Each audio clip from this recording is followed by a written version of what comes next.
Hey, it's Toina with a biblical understanding of American politics. Is there a white Jesus? That's what we're going to be talking about tonight. What the difference is between Jesus. Is Jesus the real Jesus the same as the white Jesus, or are they different? Today is going to be, for those of you who allow it to be, an eye opening conversation. So I'm looking forward to you leaving your comments in the comment section below. If you like this video, make sure you like and subscribe, and don't forget to ring the notification bell so you know every single time we have one coming.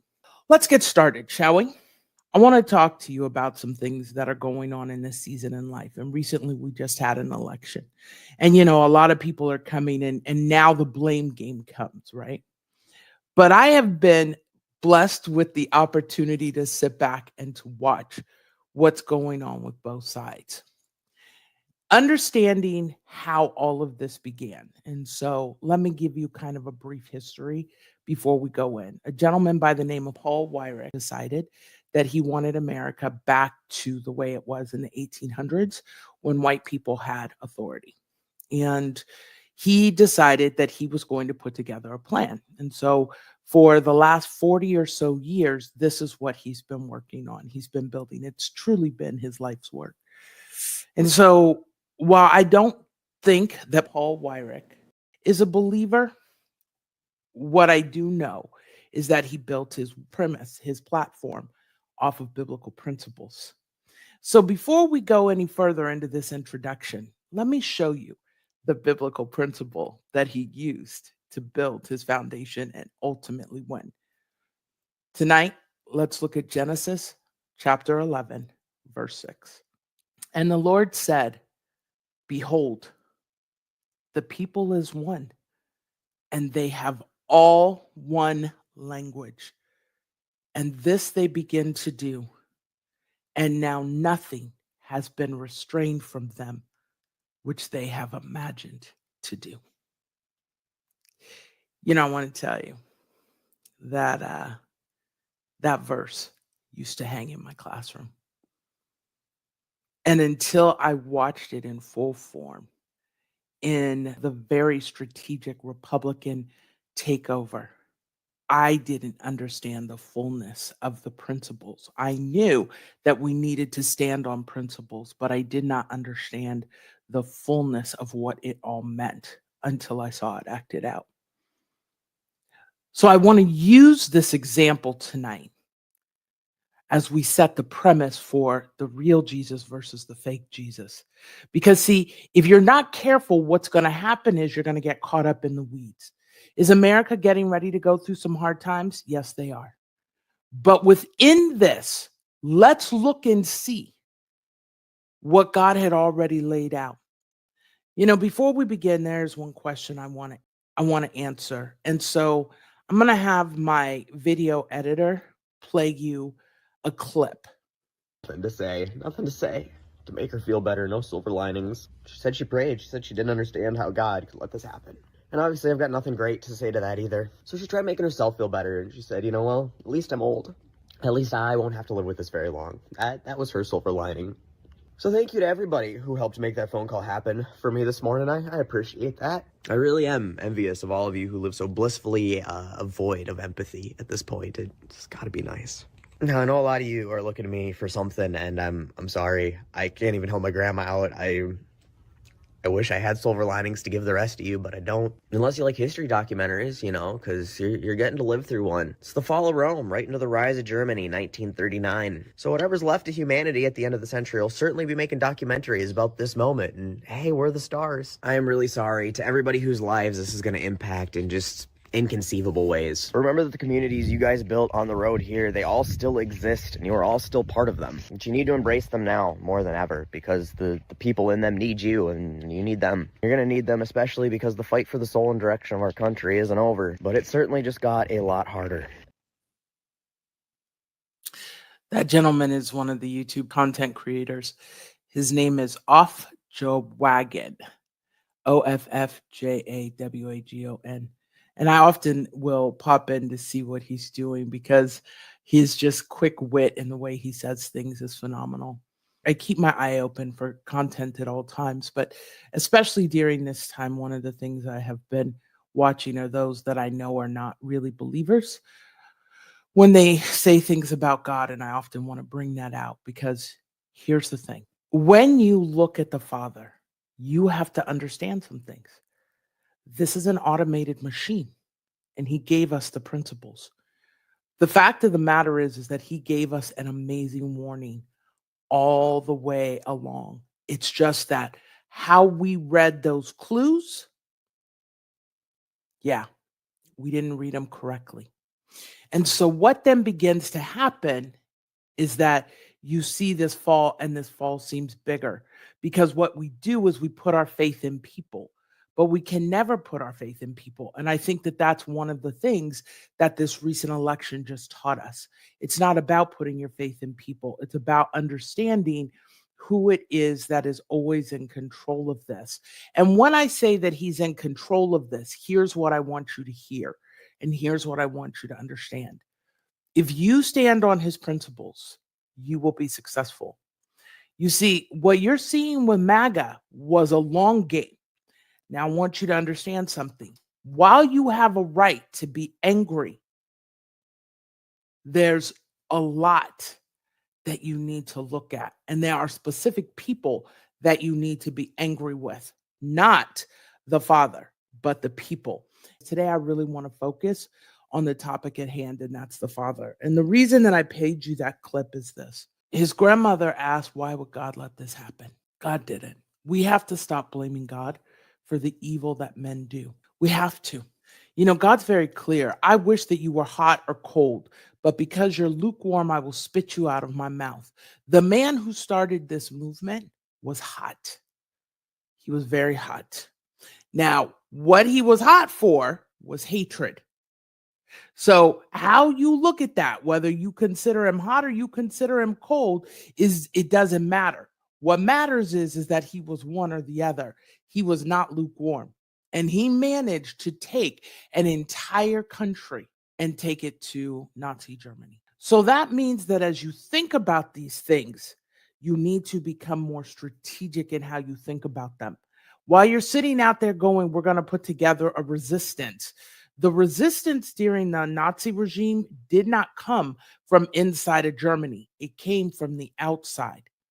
And there are some things that I want you to really look at as we talk about tonight's subject. And that is, what is your plan going forward? You see, while Donald Trump may be the figurehead, he's not the man behind the plan. He's the person that they knew could say anything, could shoot someone on Fifth Avenue and get away with it. And that's what he proved to be able to do. And so as a result of this, they are going to give him everything that he wants: immunity from prosecution, all of his fines removed, everything is going to fall. Just watch. You don't have to take my word for it. Just watch. But that leaves a bigger question. Do you honestly think that after 40 years of planning this, this is chaotic and it's haphazard? It's not. It is very, very, very strategic. So tonight, the reason I think it's important for you to understand the real Jesus is because of this. And I know that in the slides coming up, you're not going to see this. He tells you to be gentle as doves and wise as serpents. Going and talking about how you're going to have a resistance is only going to get you crushed. Shut your mouth. Become strategic. And I want to give you a hint. When we first started our biblical understanding of American politics channel, we reached out to other people in the YouTube atmosphere. And the two people who got back to us said we didn't have a big enough following. It is because the YouTube community didn't pull together. It is because the people outside didn't pull together. You see, I am in awe of what Paul Weyrich pulled together. I am. I'm going to tell you straight. I'm not going to criticize. Wow. I didn't know hate could go that far. I would never have wasted my time destroying people, because my belief is when I go out to do something to empower people, it's to empower people, it's to make them better. And to tear them apart would never have been something I would have invested energy into. So my mind doesn't work in that way, but his did. His mind worked in that way so hard and so well that step by step by step, from the old generation to the new generation to the next generation, he bred people who were going to spread his message, who were going to be raised in his hate, who were going to believe with all their might, who were going to be willing to take those false statistics and blow them up and get them out there, who were going to be the leaders of tomorrow, who were ready to go to the Ivy League schools so they had the prestige and they could continue to spread more of their message. It was intricate. So many times people say that the civil rights movement didn't work. No, the civil rights movement worked fine. It's the people who came after. King died, X died, Medgar Evers died, who never bothered to pick up the torch and keep fighting. Those guys stood on the Bible. Even X, even Malcolm, albeit a lot, but he stood. King got more done, but X was a powerful speaker. All of this is an example of what happens when you stand on the Bible. So you can be arrogant and you can discount everything I'm saying to you as fodder or rhetoric or what have you. But that shows your lack of intelligence, your lack of forethought, your lack of insight. It shows your personal bias and your hatred. So then you get to sit there in your tears and you get to cry, because the game they played stood on a principle. Let's bring up that principle again. That cannot be undone. The people is one, and they have all one language. And this they begin to do. And now nothing will be restrained from them, which they have imagined to do.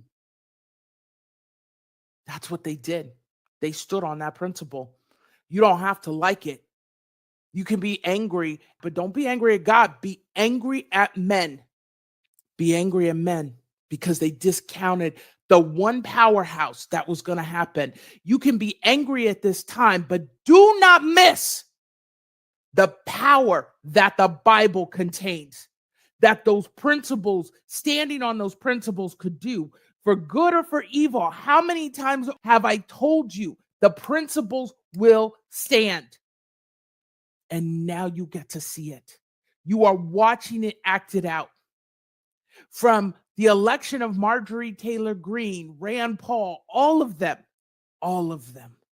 were part of this strategy to start getting America used to the craziness in political speech. And then they ended with a president. So now you have a red House, a red Senate, and a red executive. And now their plan is 100% flawlessly executed. Flawless. And at this point in time, everybody who tells you there's something they can do, they're wrong. They're wrong. But you have to now look at this a little differently. Because if you try to go after this in the system that you think exists, you're playing the wrong game. You got to take a step back. You got to come out of your arrogance and your intellect and all your pride and everything you think you know, and start looking at something different. And I want you to understand something. When Jesus sends people to tell you what's really going on out there, you ignore them and you write them off as though what they're saying is stupid and they don't mean nothing. And that's where you will make your mistake.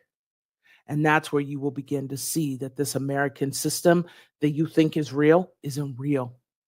Because let me give you a quick understanding. Let me give you a quick lesson in how this all works. If I terminate your Constitution, I hate to tell you this, Black people, I can't send you any place, because you're right. You were born here. But you know what I can do? I can take away your right to own property. I can take away your right to ever. And what are you going to do? Go to the courts? What? That you think they're going to listen to you? They're not, because you don't have any power. You don't have a voice. You're the vermin. You see, everybody keeps looking at Latinos and naturalized citizens. You need to understand something, Black people. You're a naturalized citizen in the United States of America. And don't you make that mistake of thinking that that's not part of their plan. Because why else do you think they're going after DEI? They're pulling all of this stuff out. They don't care about you. They have already poisoned the mind of 65 million people in America against you and who you are. They did exactly what LBJ said, which is they gave the poorest of whites the ability to believe that they are better than the best Black person. And they have now ingrained it in them for the last 40 years. That's 2 generations. This was a long game. So while many of you say, oh, don't be getting crazy, coming my way, okay. When you got 17 guns pointing at you, are you going to end your life? Or are you going to start looking at this and saying, you know what, let's make some different decisions? Because there are some things we can fight from within and some things we have to go outside and then go back in and fight that way. Many of you will say, oh, you don't know what you're talking about. No, I know exactly what I'm talking about. It's you who's not listening. It's you who doesn't understand, and it's you who ultimately will end your life. Because you're fighting from a place where you have no power. You've got to get back to a platform where you have power before you can fight this. That's the thing that must be done. If you don't get back to that place of power, you can't win this fight. You truly cannot win it. These guys stood on a principle that took them where it was they needed to go. And now you're playing catch up. We're playing catch up because we were unwilling to unify. Let me ask you something. Where's Black Lives Matter? Are they anywhere around? No. You don't hear much about them anymore because they didn't have a platform that was biblically based. So guess what? They didn't stand. You cannot stand against the Bible. At the beginning of this election cycle, had we all stood in the same way, we would have won. But we didn't. We allowed ourselves to be divided. We could have overcome and overtaken. We could have done more and better than what they were doing. We were on the right side, but we didn't. We acted like what people had to say had no value. We decided that because we have an erroneous belief that that must be the right way that it is. So maybe you might want to consider something. Ask yourself a question. What if I'm wrong? This is what I believe, but what if I'm wrong? You see, if I'm wrong about us leaving the country, then I get 4 years to travel the world and see new things and come back home. If I'm wrong. If I'm not, the hellscape that will look like America, I won't have to be a part of. I won't have to. But it doesn't stop me from being able to work with other people to fight this fight, to look above, because now you need someone who can see through the smoke to understand what's happening. Because the reason you got sideswiped is because you didn't play the long game. You didn't look to see what stood behind what they were doing. This is something that I want you to think about. There's nothing wrong with putting together a resistance, but I'm warning you. If you keep looking at Donald Trump and thinking that he's the one who's doing this, you're looking in the wrong direction. The total and complete wrong direction. You have got to look at this and understand that just like World War II, the Nazi Party, they didn't build on the Bible. That's why they fell. These guys did. It's going to be a longer road before they fall. 45 already told you. Should I say 45 and 47 now? 47 already told you. Just vote one more time. It'll be the last time you have to vote. You guys keep thinking we only have to deal with them for 4 more years. You only have to deal with them for 4 more years if there was a constitution in place. See, start putting the pieces together so that you can see what really is happening. The Supreme Court comes and says, we're good. We're good. America is set up for the long game, y'all. The long game. You're going to fight in a system that's already rigged against you. You're not thinking this through. It's not making sense. You are too complacent. You're comfortable. You don't want to give up your life, but you're already giving up your life. You're giving up your life when you don't have what it takes to move forward. And that's the thing that you need to understand.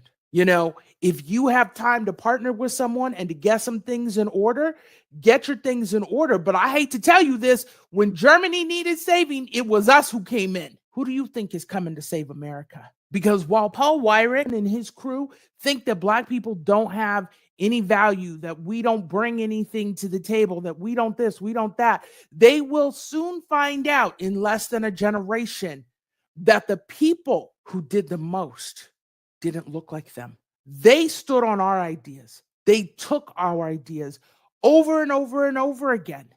And that's not a victim standpoint. That just is what it is. That's not propaganda. If you've ever been on the side of taking somebody's information or having it taken from you, you know, you put it plain in writing and they take off with it and you get no credit. So it's time to really begin to look at this a lot differently than what you've been looking at it as. On that note, I want to thank you for joining us for a biblical understanding of American politics. Thank you for considering another way to look at this. And thank you for understanding that the fight as we know it is now different. If you like this video, don't forget to hit the like button, subscribe, and ring the notification bell so that you know whenever we release new content. I'll see you next time.